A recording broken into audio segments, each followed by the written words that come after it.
Deep into that darkness peering, long I stood there wondering, fearing, doubting, dreaming dreams no mortal ever dared to dream before.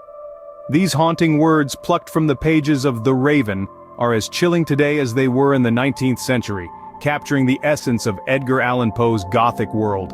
Born to traveling actors in Boston, Poe's life was marked by loss and hardship from an early age. Orphaned before he was 3, Poe's turbulent upbringing seeped into his writing, lending it a raw, visceral quality. In 1827, Poe's first published work, Tamerlane and Other Poems, emerged from the shadows. This collection, with its themes of lost love and despair, set the stage for the chilling tales that would follow. Poe's unique blend of horror and mystery, infused with his own personal torment, was a revelation in the literary world. So began the journey of a man destined to become the master of macabre. And all I loved alone. This haunting line from Edgar Allan Poe, one of the most influential writers of the Gothic genre, sets the stage for our exploration into the evolution of his horror style and themes.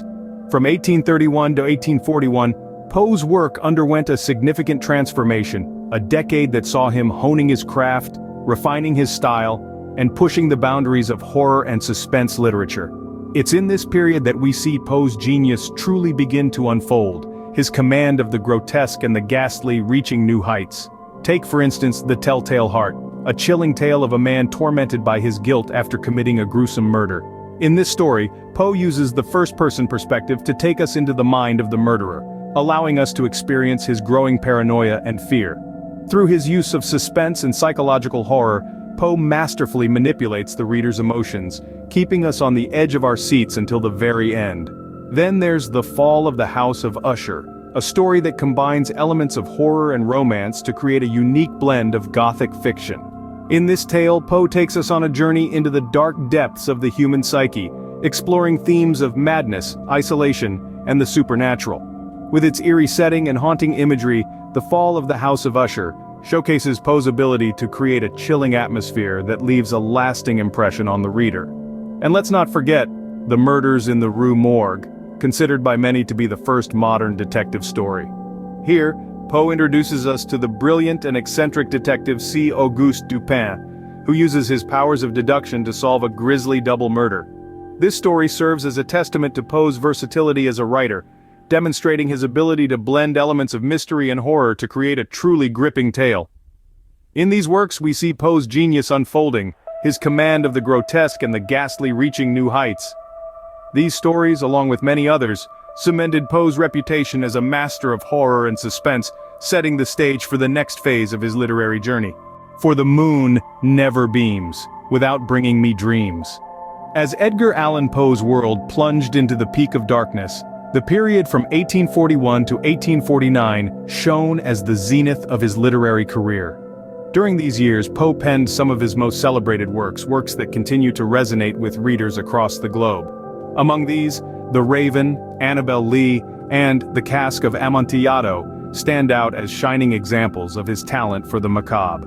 The Raven, a narrative poem of loss and lingering sorrow, remains a cornerstone of Poe's collection. It tells the haunting tale of a man's descent into madness, a chilling echo of the despair and melancholy that marked Poe's own life.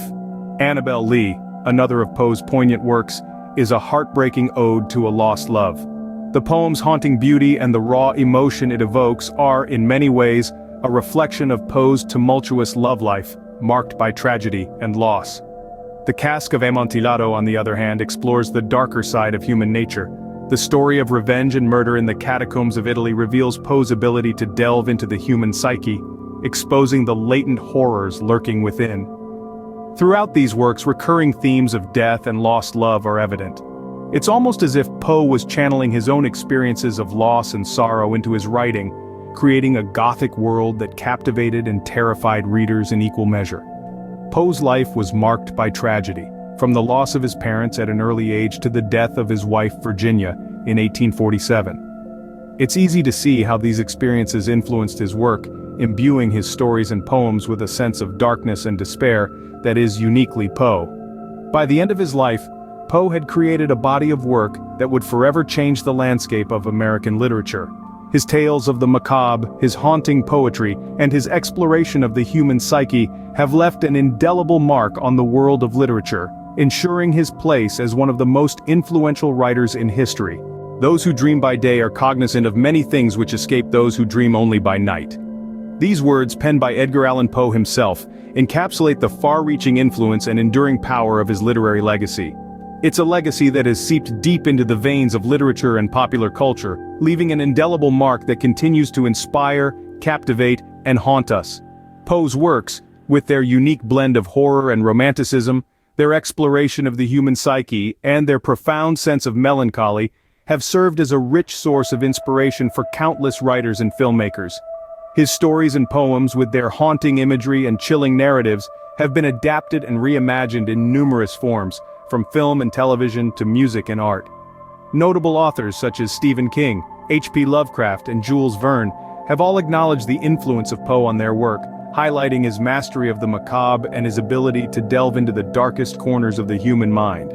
His narrative techniques and themes have been echoed in countless works of literature and film, from the psychological horror of Psycho to the eerie suspense of The Shining. But the true testament to Poe's lasting legacy lies in the enduring resonance of his themes. His exploration of fear, madness, love, and death, his fascination with the supernatural and the unknown, these are all themes that continue to captivate readers today. His works, though penned over a century ago, still hold a mirror to our deepest fears and desires, still make us question the nature of reality and the boundaries of our own sanity. Poe's legacy is not just in the stories he wrote, but in the way he made us feel, the way he made us think, the way he made us dream. His words, his themes, his narratives, they have all become a part of our collective consciousness, a part of our cultural fabric. They have shaped our understanding of literature, of horror, of ourselves. And so, we come to the end of our journey through the dark and haunting world of Edgar Allan Poe, a world that still captivates us, still haunts us, still makes us dream dreams no mortal ever dared to dream before.